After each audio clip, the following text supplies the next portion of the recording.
নমস্কার বন্ধুরা, সতীশ লাইফস্টাইল চ্যানেলে তোমাদেরকে অনেক অনেক স্বাগত এবং ভালোবাসা।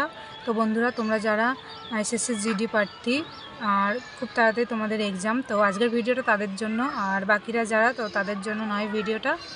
তো যাদের সামনে পরীক্ষা, তো তোমরা কি করছো না, এখন অনেক বিভ্রান্তমূলক অনেক কিছু দেখছো আর সেগুলো করার চেষ্টা করছো পরীক্ষার আগে। সেই জন্য তোমাদের কী হবে বলো তো, রেজাল্টটা খুব খারাপ হবে।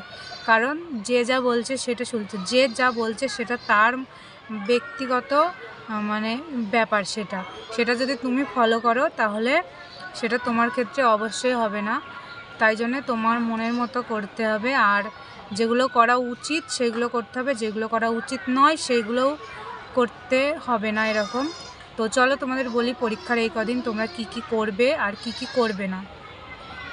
তো দেখো, সবার ফার্স্টে আমি এগুলো বলি তোমরা কি কি করবে না, আর কি কি করবে সেগুলো পরে বলছি।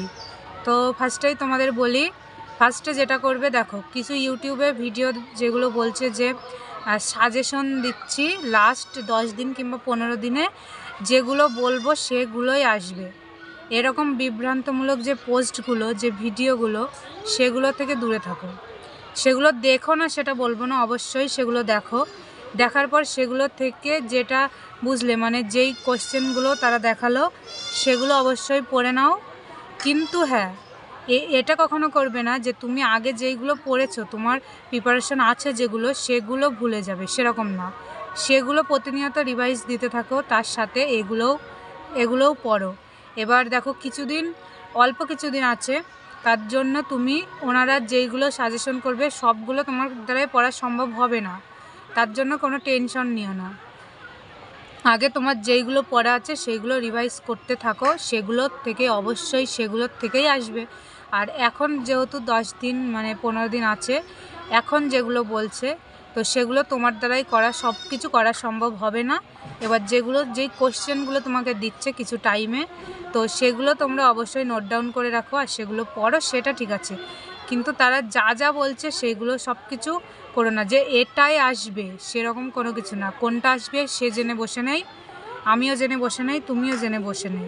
তাই তোমাদের মতো তোমরা প্রিপারেশনটা চালিয়ে যাও, ঠিক আছে? এইটা করবে না। তারপরে আরেকটা পয়েন্ট, যেটা হচ্ছে এক্সাম।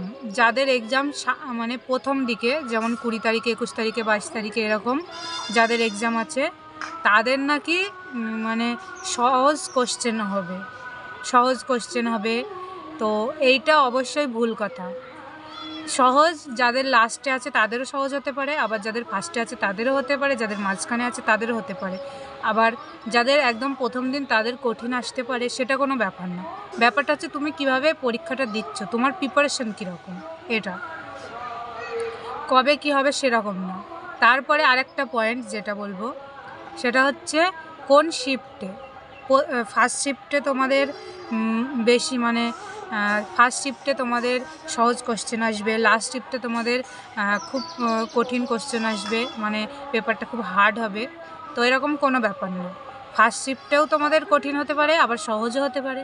সেকেন্ড শিফটেও তাই, তোমাদের কঠিনও হতে পারে আবার সহজও হতে পারে। থার্ড শিফটেও ঠিক তাই। সেটা ম্যাটার করে মানে সেটগুলো যারা বানিয়েছে সেরকম। এবার তারা জেনে বসে নেই যে তুমি কোন শিফটে যাচ্ছ, তারা তাদের মতো বানিয়েছে। তো এবার তোমার কোনটা পড়বে সেটা কেউ বলতে পারে না। তো এই রকম পোস্ট থেকে অবশ্যই দূরে থাকবে, কারণ ওরকম বলা যায় না। তোমার এক্সাম কীরকম হবে শুধুমাত্র তুমিই বলতে পারবে, কারণ তোমার প্রিপারেশন বলতে পারবে, অন্য কেউ বলতে পারবে না। আমিও বলতে পারবো না, আর 5 জনও বলতে পারবে না। তো এইগুলোর থেকে দূরে থাকো। আর একটা কথা, যেটা তোমরা বলছো যে যাদের আগে এক্সাম আছে তাদের কীরকম কোশ্চেন এসেছে সেই প্যাটার্নগুলো বলতে, অবশ্যই শুনবে সেগুলো কীরকম এসেছে, কিন্তু এটা নয় যে তাদের যেগুলো এসেছে তোমার ক্ষেত্রে সেইগুলোই আসবে, সেরকম না। আগের বার আমার মানে এক্সামটা একটু লাস্টের দিকেই ছিল, তো ফার্স্টে যাদের ছিল তো তারা বলছিল যে প্রত্যেকজনের রাসায়নিক নাম, মানে ভিটামিনের যেই রাসায়নিক নামগুলো আছে, তো সেগুলোর থেকে কোশ্চেন আসছে নাকি। তো সেই অনুযায়ী সবাই পড়ে গেছে। এবার সবাই বলতে আমিও অবশ্যই দেখে পড়ে গেছি যে হয়তো এখান থেকে একটা দেবে, কারণ সবার একটা করে দিচ্ছে, নিশ্চয়ই একটা দিতেও পারে, কি বলা যায়। তো গিয়ে দেখছি সেরকম কোনো কোশ্চেনই নেই, তো ওটা করার কোনো দরকার নেই। তো সেরকম তুমি যেগুলো প্রিপারেশন করেছো তুমি অবশ্যই তোমার বেস্ট মতো প্রিপারেশন করেছো, তো তুমি সেগুলোই রিভাইজ করো, দেখো তার থেকেই অবশ্যই আসবে। এবার তারা যেগুলো বলছে সেগুলো অবশ্যই তোমার প্রিপারেশনের মধ্যেও আছে, যেগুলো নেই সেগুলো ছেড়ে দাও, কারণ এই কদিনে অনেক কিছু এদিক থেকে ওদিক হয়ে যাবে। তো তোমাদের কি বলো তো, ওই যেগুলো শুনবে তাতে তোমাদের মন খারাপ হয়ে যাবে, ভাববে কিনা আমরা যা পড়েছি কিছুই না, আর এগুলো এসেছে, হয়তো আমার ক্ষেত্রেও এগুলোই আসবে। তো সেইটা তোমাদের মনের মধ্যে কনফিউশন জন্ম নেবে, আর তোমরা মানে মনোবলটা একটু হলেও দুর্বল হয়ে যাবে। তো আমি বলছি না যে তোমরা দেখবে না, অবশ্যই শুনবে দেখবে, কারণ অবশ্যই জানা উচিত যে তোমাদের কীরকম কোশ্চেন এসেছে অবশ্যই, কিন্তু তার থেকে মন খারাপ করবে না, সেগুলো দেখে নেবে, ব্যাস সেগুলো শুনে নিলে, প্রিপারেশনটা আরেকটু ভালো করে নিলে সেখান থেকে, ব্যাস এইটুকুই। তারপরে আর কিছু আর আর আর যেইগুলো তোমরা করবে, দেখো এখন কি করবে বলো তো, তোমরা এত দিন যা পড়েছো সেগুলো রিভাইজ দিতে থাকো, তার সাথে যেগুলো মানে তোমাদের টেস্ট পেপার যেগুলো আছে, মানে প্র্যাকটিস সেট আর কি, তো সেখান থেকে যেগুলো নতুন নতুন পাচ্ছ, কিংবা একই কোশ্চেন যেগুলো পাচ্ছ ম্যাথ আর রিজনিংয়ের ক্ষেত্রে, তো সেগুলো অবশ্যই প্র্যাকটিস করতে থাকো ভালো করে। যত বেশি প্র্যাকটিস করতে পারবে তত তোমাদের স্কোর ভালো হবে, আর যত কম প্র্যাকটিস করতে পারবে তত তোমাদের স্কোরটা একটু কমই আসবে। তো প্র্যাকটিস করতে থাকো, আর জিকে জিআই যেগুলো অবশ্যই তোমরা যেগুলো পড়েছো সেগুলো পড়তে থাকো, আর লাস্টে কারেন্ট অ্যাফেয়ার্সগুলো অবশ্যই দেখে যেও, আর কারেন্ট অ্যাফেয়ার্স সবসময় পরীক্ষার কিছুদিন আগেই দেখতে হয়, তাহলে একটু ভালো হয়।